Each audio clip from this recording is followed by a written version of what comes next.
थंडेल नागा चैतन्य और साई पल्लवी की बढ़िया रोमांटिक मूवी है। मूवी की कहानी की बात करें तो राजू और सत्या की प्रेम कहानी दिखाई गई है। इस मूवी में राजू एक फिशरमैन है जो समुद्र में बोट लेकर मछली पकड़ने का काम करता है।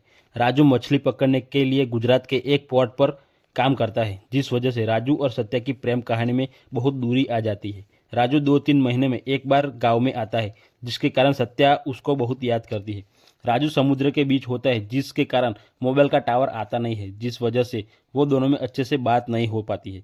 मूवी में एक थंडेल चाचा दिखाए गए हैं जो सभी मछुआरों का लीडर होता है, पर उनकी उम्र ज़्यादा होने के कारण अब राजू को थंडेल की पदवी मिल जाती है। अब राजू को थंडेल बन जाता है, जिसकी वजह से उसे सभी मछुआरों की जिम्मेदारी और उनको देखभाल की जिम्मेदारी राजू पर आ जाती है। अब राजू समुद्र में एक बहुत बड़ा तूफान आता है, जिसके कारण सत्या घबरा जाती है और राजू को ये मच्छी पकड़ने वाले काम से करने को इनकार कर देती है।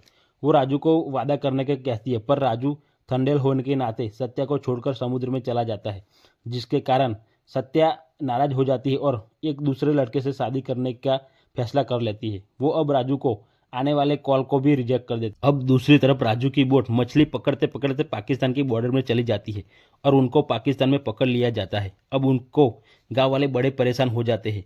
सभी गांव वाले की कमाई बंद हो जाती है, जिस कारण सबको अपना गुजारा करने में बड़ी परेशानी हो जाती है। अब सत्या सभी को छुड़वाने के लिए सरकार को रिक्वेस्ट करती है। अब मूवी में बड़े बड़े उतार चढ़ाव आते हैं। पाकिस्तान की जेल में क्या क्या होता है ये मूवी में अच्छे से दिखाया गया है। राजू एक थंडेल होने के नाते वहाँ से सभी को कैसे बाहर निकाले वो और कैसे हैंडल करे वो अच्छे से दिखाया गया है। अब राजू और सभी मछुआरे कैसे घर वापस आते हैं ये देखना मूवी में बड़ा मजा आता है। इस मूवी को आप नेटफ्लिक्स पर देख सकते हैं।